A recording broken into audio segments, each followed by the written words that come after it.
রাধে রাধে বন্ধুরা, তোমরা কেমন আছো? আশা করি ভালো আছো। আর আমিও তোমাদের আশীর্বাদে অনেকটাই ভালো আছি। তমালির সাতকাহন চ্যানেলে আরো একটা নতুন ব্লগে তোমাদের স্বাগত। আজকের দিনটা রবিবার, আর ঘড়িতে বাজে প্রায় 6:30, কিন্তু আমি তার আগেই ঘুম থেকে উঠেছি। অন্যান্য বাসি কাজ সেরে আমি জলখাবার করতে বসে গেছি। প্রথমে একটু ভাবলাম যে ওরাই বললো যে একটু চাকা চাকা করে বেগুন ভাজা খাবে, গরম গরম রুটি দিয়ে, আর ডিমের হাফ বয়েল খাবে আর কি। তো আমি বেগুন কেটে নিলাম, চাকা চাকা করে মেখে রেখে দিলাম। যখন ওরা খাবে তখন গরম গরম বেগুন ভেজে দেবো, আর রুটিটাও করে দেবো গরম গরম। ব্যাস, রুটি আর বেগুন ভাজা, ডিমের হাফ বয়েল, এটাই হচ্ছে আজকে জল খাবার। তো জল খাবার শেষ হয়ে যাওয়ার পরে আমার তো আরো অনেক কাজ আছে। ফ্রিজ থেকে আর একটা ডিম বের করে নিলাম, কারণ আমার পাবলুকে ডিম দিয়ে আজকে ভাত খাওয়াবো তার জন্য।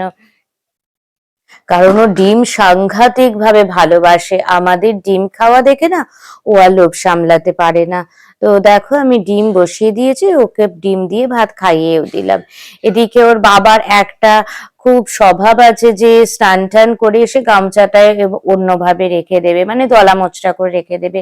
আমি আবার গামছাটা রোদে শুকোতে দিয়ে দিলাম। আর কালকে যে বেড কভারটা পেতেছি, আজকে সেই বেড কভারটা ধুয়ে আলমারিতে রেখে দিলাম ভাঁজ করে। আর কালকে ও আর একটা উইন্ডসেটার কিনে এনেছিল, মানে শীতের জ্যাকেট আর কি। তো সেটা আলমারিতে রেখে দিলাম, বাইরে রাখলে বড্ড লোম পড়ে পাবলুর।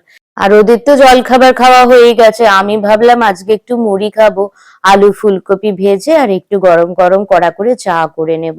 আর আমি যেই বলেছি না একটু মুড়ি খাবো আলু ফুলকপি ভেজে, আমার মেয়ে বললো মা আমাকেও একটু দেবে, তাই ওকেও একটু দিলাম, আর গরম গরম চাও করে নিলাম।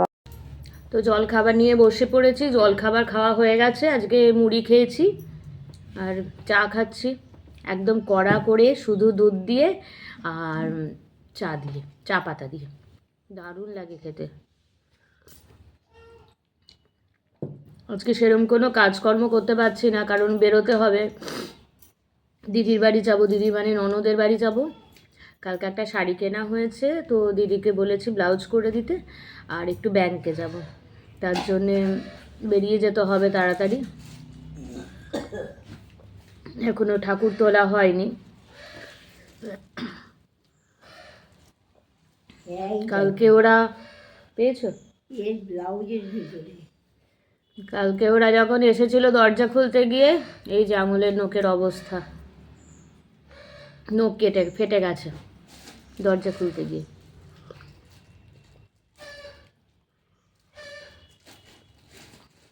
চাটা একটু ভালো করে না খেলে ভালো লাগে না আসলে। চাটা খেলে একটা বেশ এনার্জি আসে। এখানে খুঁজছি, ওখানে খুঁজছি, পাচ্ছি আর না কিছু।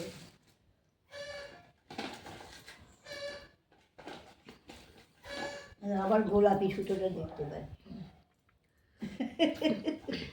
এক্ষুনি বেরিয়ে যাব, দিদির বাড়িতে ব্যাংকে যাব। গোলাপি সুতোটা কোথায় গেল? তো খাওয়াও হয়ে গেল জলখাবার। এবার উঠে অন্যান্য কাজগুলো করে নিই, চট করে ঠাকুর পুজোটা দিয়ে নিই, তাহলেই হয়ে যাবে। এখনও ঘরের সেরকম কোনো কাজকর্ম হয়নি, ঘর ঝাড় দেওয়া হয়নি, মোছা হয়নি, বাসি কাজ সব কমপ্লিট হয়ে গেছে, বাসি বিছানাও তোলা হয়ে গেছে। আজকে বেড কভার কিছু চেঞ্জ করিনি, কারণ তাড়াহুড়ো আছে তার জন্যে। আর এই তো ঠিক আছে, চলো আবার পরে দেখা হবে, টাটা। তো স্নান করে নাইটি মেলে দিলাম, আর ভাবলু এখানে এসে দাঁড়িয়ে আছে ডিম খাবে বলে, ও চুলে প্যাক লাগিয়ে দিচ্ছি, হেয়ার প্যাক। ও ডিম খাবে বলে রয়েছে, দেখা ওকে একটু, ওই দেখো।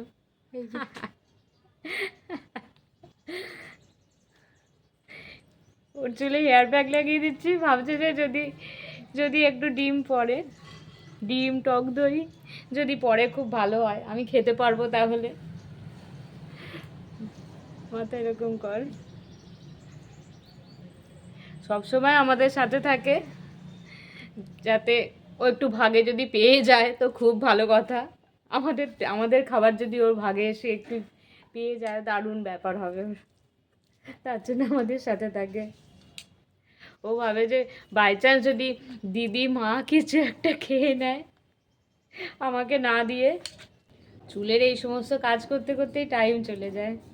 তো মেয়ের চুলে হেয়ার প্যাক লাগানোর পরে আমি বেরিয়ে গেলাম। আমি তো বললাম একটু বাইরে কাজ আছে, তো সাইকেল নিয়ে বেরিয়ে পড়লাম। মেয়ে বললো যে মা সাবধানে যেও, জিটি রোডটা যা ভিড়। আমি বললাম হ্যাঁ রে, সাবধানেই যাব। তো এবার বেরিয়ে পড়লাম, জানি না কখন আসবো, তবে তাড়াতাড়ি এসে গেছি। আবার মেয়ে বললো যে মা আজকে কিন্তু আমি ডিমের ঝাল খাবো, মানে ডিম ভেজে মানে অমলেট করে ঝাল খাবো। তো ব্যাংক থেকে এসে আমি ঝালটা করে নিচ্ছি। ও বলতেই তো ভুলে গেছি, আজকে ব্যাংকে গেছিলাম, শুধু শুধুই ব্যাংক বন্ধ ছিল, ফোর্থ স্যাটারডে না, তাই। তো যাকগে, অসুবিধা নেই, ঘুরে চলে এলাম, আমার অত খেয়াল ছিল না।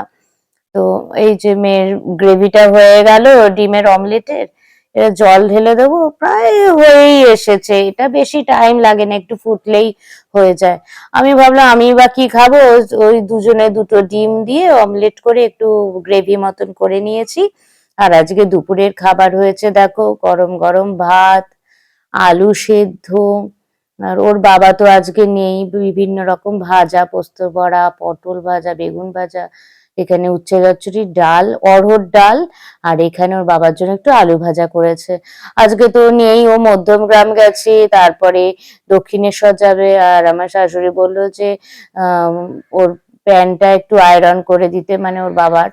তো আমি ওর বাবার প্যান্টটা আয়রন করে দিলাম, কারণ আমি পরে আবার ভুলে যাব। দুপুর হয়েছে তো, তাই জানলাগুলো বন্ধ করে দিচ্ছি খেয়ে দিয়ে এসে, কারণ মশা ঢুকে যাবে। আর এদিকে দেখো আমার মেয়ে পড়াশুনো করে চুলে শ্যাম্পু করতে গেছে, ওই যে হেয়ার প্যাক লাগিয়েছি তাই চুলে শ্যাম্পু করতে গেছে।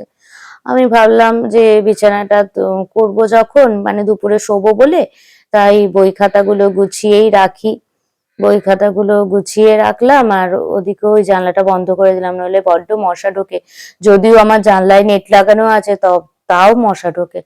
ওদিকে বই খাতাগুলো বইয়ের জায়গাতে রেখে দিলাম, আর একটু বিছানা করে আমি একটু শোবো, কারণ দুপুরে একটু না শুলে আমার একদমই ভালো লাগে না। ওর বাবা তো এখন আসবে না, আস্তে আস্তে প্রায় সন্ধ্যা হয়ে যাবে।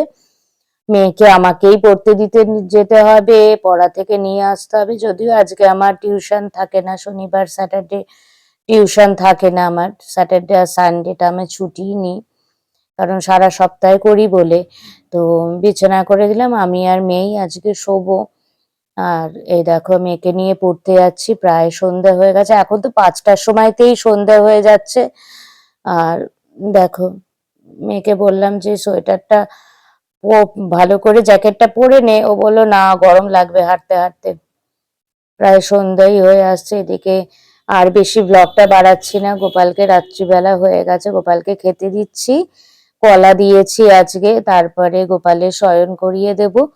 আর রাত্রিবেলা রান্না হয়েছে আজকে আলু ফুলকপি ভাজা, তাই দিয়ে ওর বাবাও বললো যে ভাত খাবো, আর আমিও একটু ভাত খাই, আমাদের ভাতটা বেশি ভালোই লাগে।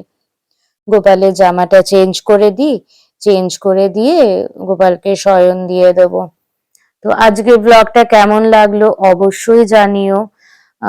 আবার দেখা হবে তোমাদের সাথে পরের দিন আর একটা নতুন ব্লগে।